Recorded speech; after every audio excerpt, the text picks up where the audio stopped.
Welcome to literature फेम्टर। Friends, बहुत ही लंबे गैप के बाद मैं फिर से वीडियोस बनाने जा रही हूँ and I am really sorry for this because कुछ इश्यूज थे, that's why I got late. But अब से मेरी सारी videos time to time upload हुआ करेंगी। So without wasting any time I am going to tell you the topic of my video. आज मैं D.H. लॉरेंस के बारे में बात करूंगी। So without wasting any time I'm going to talk about the life of D.H. Lawrence. D.H. Lawrence की birth और parentage के बारे में जानेंगे।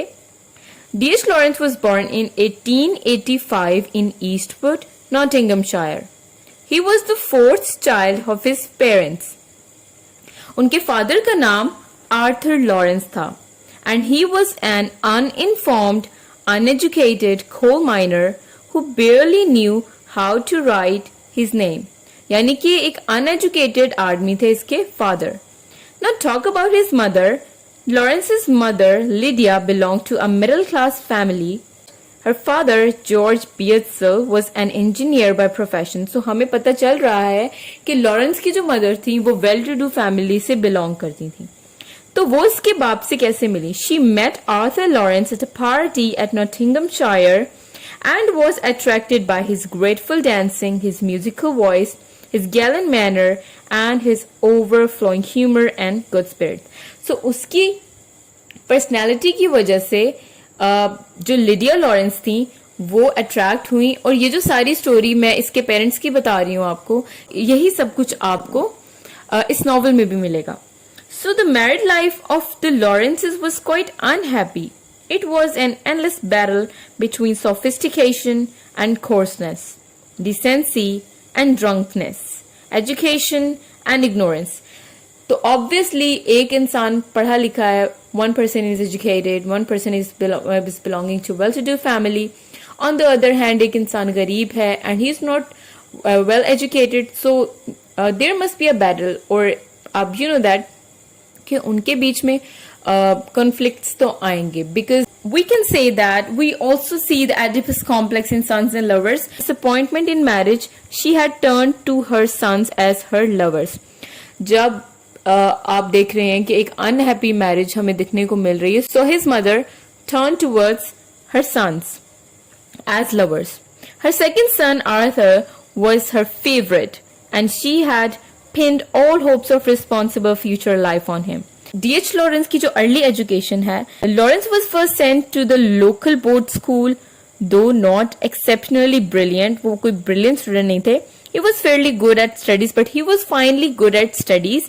He won a scholarship. उन्होंने scholarship भी win किया and was then sent to the Nottingham High School.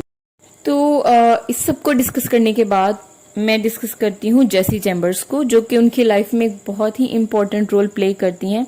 और 1901 में लॉरेंस जेसी चैम्बर्स से मिले तो इन दोनों ने आपस में बहुत ज्यादा टाइम स्पेंड किया। They read together, Longfellow, Scott, Dickens, बहुत सारे राइटर्स को इन्होंने पढ़ा। इन्होंने जेसी को टीच किया कि फ्रेंच कैसे पढ़ते हैं। इन दोनों का जो मोस्ट फेवरेट ऑथर, अब उनकी जो करियर आता है उसको डिस्कस करते हैं कि लॉरेंस ने 1901 में स्कूल को छोड़ा था और उन्होंने Haywood's manufacturers of surgical goods in Nottingham को ज्वाइन कर लिया at a salary of 13 shillings per week. लेकिन फिर उसके बाद दोबारा जेसी चैम्बर्स से मिलने के बाद उन्होंने दोबारा अपनी एजुकेशन को रिज्यूम कर लिया था।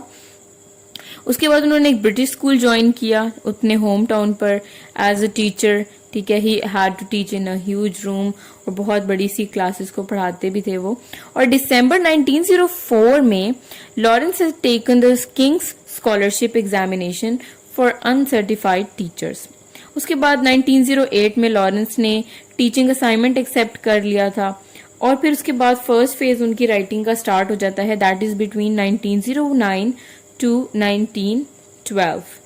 तो इसमें क्या हुआ कि ये जो जेसी चैम्बर्स हैं उन्होंने एज अ राइटर लॉरेंस को लॉन्च कर दिया। उन्होंने ग्रुप बनाया उनकी पोएम्स का, that is Ford Madox Hueffer, the editor of the English Review. ठीक है, उसके बाद 1909 में लॉरेंस ने कंप्लीट किया अपना पहला novel, that is the white peacock.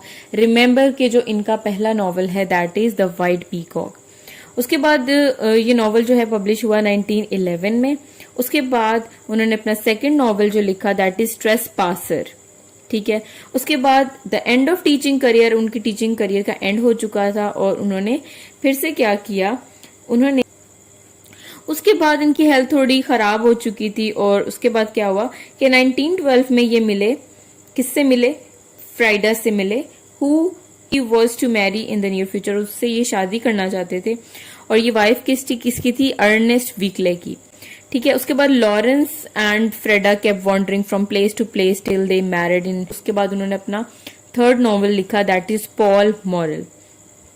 अब जो फर्स्ट वर्ल्ड वॉर है उसके सेकेंड फेज में इनकी जो राइटिंग का सेकेंड फेज आ जाता है that is between 1913 and 1919। The second phase of his writings includes his two novels, that is The Rainbow and Woman in Love, and the collection of poems Look We Have Come Through. तो rainbow को इन्होंने 1915 में publish किया था और उसके बाद like its predecessors Sons and Lovers, ये सन्स एंड लवर्स तो पहले लिखा जा चुका था। सो 1914 में the First World War broke out, खत्म हो चुकी थी World War, and Lawrence wanted to join the army, और ये आर्मी ज्वाइन करना चाहते थे और मगर इनकी हेल्थ कुछ अच्छी नहीं थी, that's why he wasn't able to join the army. So the wanderers third phase of writing to 1925. So at the end of First World War in 1918, Lawrences were free to travel abroad. So they started wandering from place to place, जगह से जगह घूमने, बस इन्होंने बस travelling की थी इस फेज में। और इन्होंने क्या किया, बहुत सारी वर्क्स, इंपॉर्टेंट वर्क्स अपीयर हुए इस ड्यूरेशन में, that is movements in European history and psychoanalysis and the unconscious, sea and Sardinia, fantasia of the unconscious, okay. ये एसेज थे कुछ, और कुछ शॉर्ट स्टोरीज इन्होंने लिखी, कुछ क्रिटिसिज्म्स लिखे, कुछ पोएम्स लिखी। सो ये सारा इस फेज में था। और इसके बाद लास्ट इनका फेज आता है दैट इज इलनेस फेज, ठीक है। While staying in the New Mexico, Lawrence fell seriously ill, और बहुत ज्यादा बीमार हो चुके थे ये। और फिर अल्टीमेटली 2 मार्च 1930 को इनकी डेथ हो जाती है।